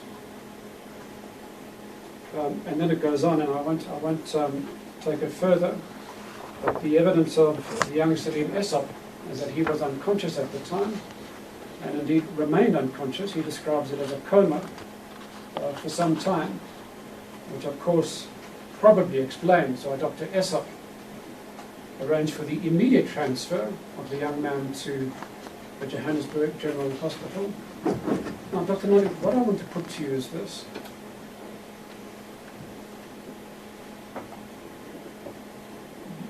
You have described the shortcomings in the post-mortem of Dr. Kemp. Perhaps generously and politely, I don't want to put any words in your mouth, but I think the word you did use was sloppy. I might have, yes. Yes. The circumstances that I've just described, Dr. Kemp is called to the 10th floor of John Foster Square on the date reflected in October 1971. And in his version, he finds this young man lying on the floor in the corridor, in the version of Essop, on the floor of the vault, incapacitated. He records signs of injuries and has the man transferred immediately to the Johannesburg General Hospital. What should a doctor do under those circumstances? Is it simply sufficient to ensure that the man is transferred to hospital for treatment? Or should more be done? Well, what he should have done is document the injuries. In other words, conduct a forensic examination. That is required. His forensic observations at that time and document it appropriately, adequately, knowing what is required. And then referral with a letter or with a verbal or telephonic correspondence, communication to request for specific is reasons for you must transmit your reasons for the referral, that you suspect maybe a eardrum injury, maybe there's a head injury, to find the reasons for the state of unconsciousness. Is there drugs involved? Is there brain damage involved, etc. So he needs to give an indication about the seriousness that he's found the patient in and what further he is requesting. So the referral is in fact a transfer of that responsibility, but with a continuation of communication. He's not able to control what is done in the hospital, but at least the transmission and full communication of this information, what is required, what he suspects. And also with the authorities, he would need to put in, with the detaining authority, need to give them an appropriate report of his suspicions, an independent report of his findings, and to alert them to the possibility of injury, unlawful injury in this case. I would think. I'm not a district, and I wasn't involved in managing prisoners and detainees, but I know it from. Now, I suppose my question is more to do with the future of the well-being and safety of the victim in question. Should a medical doctor be raising the alarm? Oh yes. Raising the alarm, calling for attention to the patient's injuries, raising the alarm not only for the purpose of the patient but also for the about the issue if this was unlawful abuse. Definitely, it's inherently part of a physician's responsibilities. Well, I can tell you that the court in this matter issued both an interim interdict and a final interdict stopping the assaults against the young Mr. Salim Esop. Before we proceed, I don't want to interrupt my learned friend, but I see it's past August 12. Counsel for the police has now left. Would it be prudent for us to proceed in his absence? Oh, what was the arrangement there? I thought you said we proceed because of this witness. Yes, my lord, I don't have much further to go. In fact, just a few minutes. My understanding with the counsel for the police was that he preferred to adjourn at 12:30, but I was hoping that he wouldn't mind adjourning a bit later and then proceeding to mosque. But I see that he has left. The evidence, my lord, I don't think implicates the current police in any way. So with your lordship's permission, I would like to finish. Yes. What's your? We're in his lordship's hands. My only concern is that all counsel should have been present, especially in view of the fact of the allegations of assault. I'm just concerned that, this evidence is being laid and counsel has left. Well, let me find out. Is it his intention to come back? I believe so, my lord. From the discussions, it would appear that he was going to leave at 12:30 and we would have come back at 1:30. My Lord, I must say, I have a problem with the conduct of the counsel for police. The least he could have done is stood up and indicated a reason as to why he needed to excuse himself at that point in time. And at that point in time, we could have heard his reasons and then taken the adjournment. But to simply leave suggests that he was comfortable with me proceeding. You know, why didn't he just announce that he wants to leave? I mean, last week he adjourned because of that, and he just stood up and left. And with the greatest respect, my Lord, if the counsel feels that he needs to hear this evidence, then he must stay and hear the evidence. And if he wishes to leave, he must stand up and make his point. Is there no one from the state attorney's office for him to take notes for him? Not that I understand. I believe there was a colleague here last week and this week, but I don't see her this week, my Lord. Well, you know, I think we should have made proper arrangements. We cannot, if there's any, if you want to re-examine or cross-examine the witness about what shall have been spoken about the police, then you have to make special arrangements for it. We cannot hold this witness further. I mean, the agreement was that he's not going to go back to jail. So, yeah, the counsel for the police should have made arrangements to have the attorney or someone taking his place to take notes. So I direct that the matter proceed in his absence. He will join us. As the court pleases, and should my learned friend for the police apply for re-examination, we will oppose that strenuously.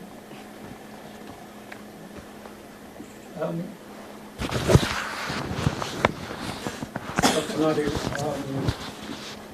with the intervention, I sort of lost track, but I suppose I think we have dealt with this issue. You have confirmed that beyond attending to the clinical needs Yes. of the detainee in question, Yes. as a medical doctor Yes. and as a district surgeon. Yes. Well, let me ask you this question. The detainee in question in this matter, you're referring to, Salim Esop, was he effectively a patient Yes. of Yes. Dr. Kemp? Oh, yes, in all respects. I just need to draw something to the court attention, though. And in 1971, this was way even before my time alone. But I know in 1983, 84, when I started my training, I know that the civil service consciousness of detainees' rights, human rights, were not what we know it should be, what we know now it should be. I'm not saying now it's correct. The consciousness of patients' rights amongst district forensic medical officers, we don't call them district surgeons anymore, forensic medical officers, and prison medical officers. I'm not saying it's still the same or it's any change. I actually don't know. But I do know that at that time there wasn't that degree of consciousness. And I'm saying it probably across the board. So not applying it to Dr. Kemp alone, it could have been a lack of human rights consciousness, spirit at that time.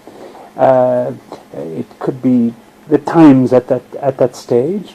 It could have been other factors. A learned institutional behavior. When you get into a department, a district surgency, you learn as a new recruit. You learn from the attitudes of others. It could be sort of learned. Perhaps I could put it to you this way. That kind of environment that you're describing is one where, particularly in the context of working with the security branch, you don't rock the boat. Exactly. Okay. That's all we do need to push on. So this time is short. We can now move to your conclusions, which you set out paragraph 7. And I think it would be useful if I do. we have something further to say. Yes, well, Lord, I had occasion in the brief first adjournment to look at this pictures, the police LCRC pictures in the album, and because I have not seen the cell, although I've been to Johnson Foster Square in 2018 for the Amitimo case, but I hadn't gone to this particular cell. So hence, what I see here is, I see that. So I look at photo 115, and then I look at a section of photos where a volunteer, a youngish chap with brown pants and a very Hawaiian type colourful print shirt, he is obviously a volunteer. And what I observe, my lord, is, forgive me, is that, and I don't know what this means, but I just thought it's an observation for the court, that if it's a self-inflicted hanging, the deceased would have had to clamber and reach up to the 6th bar. Now he's 1.81 meters, it's just a couple of inches taller than me.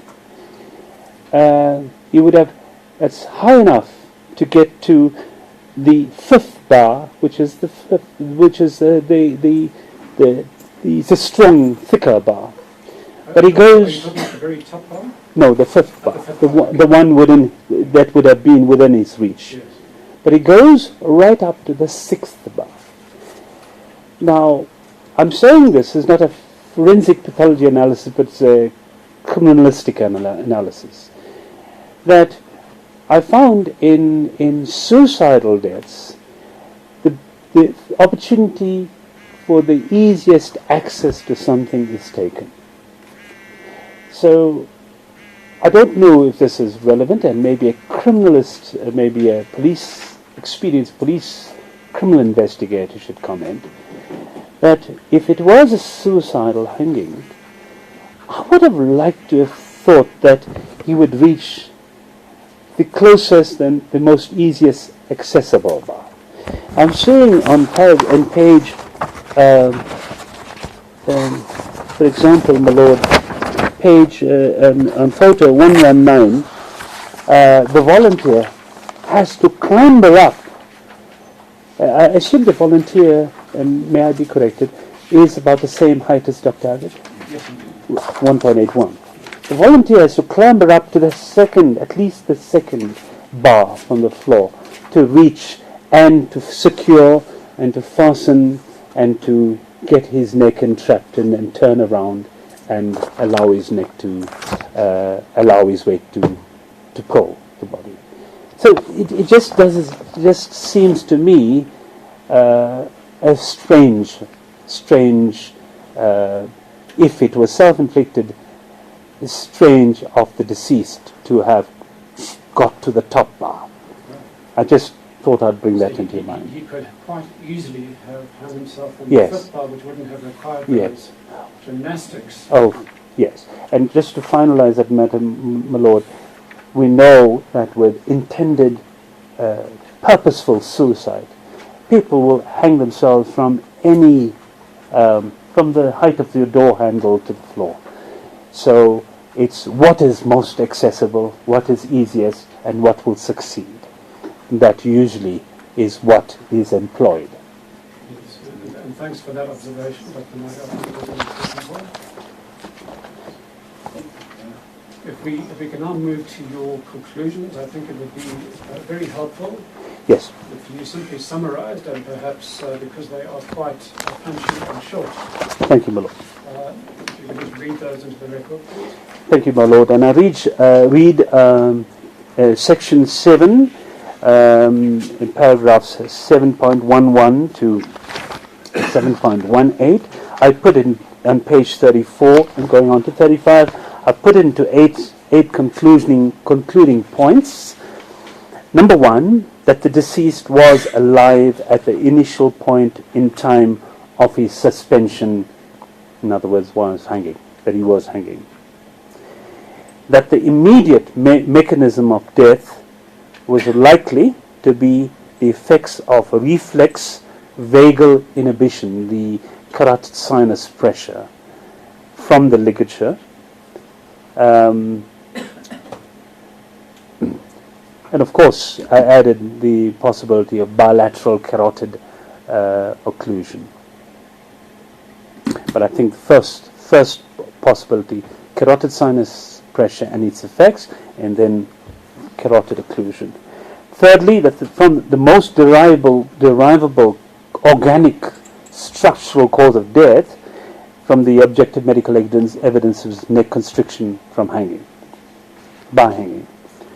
Fourthly, that it was possible for a person in such a context to have ascended the grill, hitched a ligature around the gill cage and his neck, and caused himself to hang. He would have had to turn around.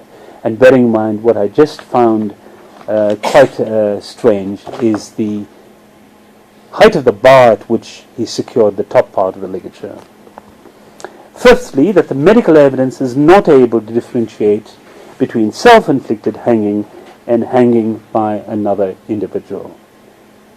That's the impartial, clean look at this. So whilst traditionally, if I may just explain, whilst traditionally pathologists, especially state pathologists, they gravitate towards consistent with hanging.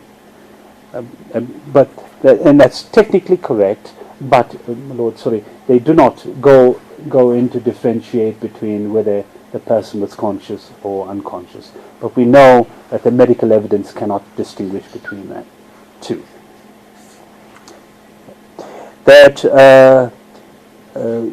And of course, 7, it cannot be excluded that the deceased may have been suspended by another person or persons, more likely persons, because they would have to lift a body weight whilst in a state of unconsciousness.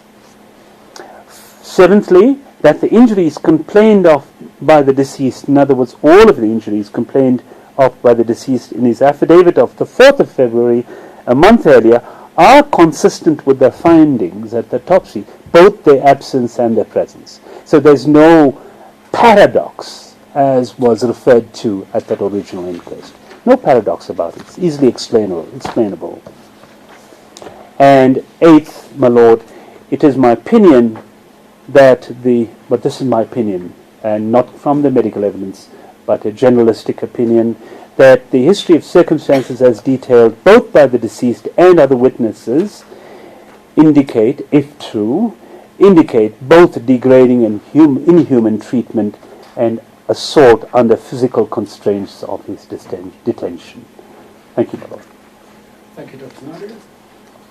My Lord, I have no further questions for this witness. Lord, I see it is 10 to 1. So perhaps this might be an appropriate time to take the lunch adjournment. Yeah. Okay. And my Lord, if the court is so inclined, perhaps we could return at 1:30. Let's find out from other councils first, and of course we will have to wait for council of police. It's not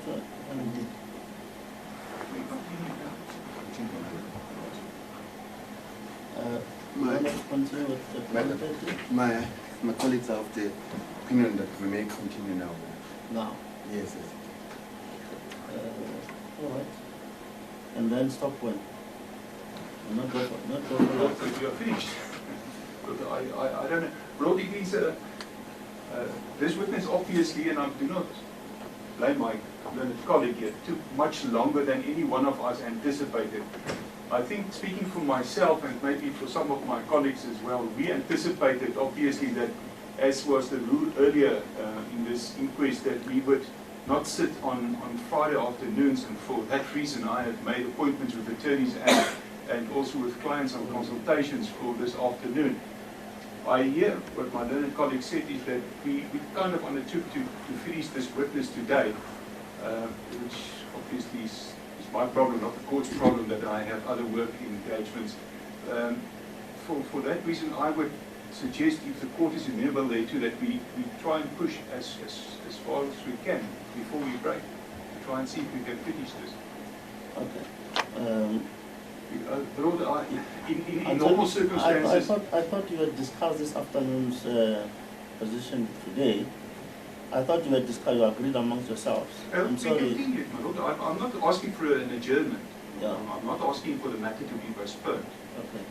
I'm just saying that in the light of time constraints, that if the court is amenable there to, let us try and finish and try and push Well, to. Let me find out, how long do you think, you have a lot of questions to ask. I do, my Lord. Yeah. So, you see, there are also staff members who need to go for lunch. I'm in the hand So I of cannot deprive them of their I'm in the hand of the Lord. regulated lunch hours. It will not be fair. The least I can do is to say that let's come back at 1:30 and see what will happen. I'm in the hands of the You court. may have to phone counsel for your attorneys to please I will phone it. phone them. You're really angry with me. Better. Yeah. Sorry about that. Let's. Staying for adjournment. Okay. All right. Oh, let's meet at 1:30. 1:30. I hope they open the doors for you to come in. Yes, they always do. Yeah. You just come at 1:30. I'm sorry I have to take 30 minutes of your lunch off. Thanks. Bye-bye. All right.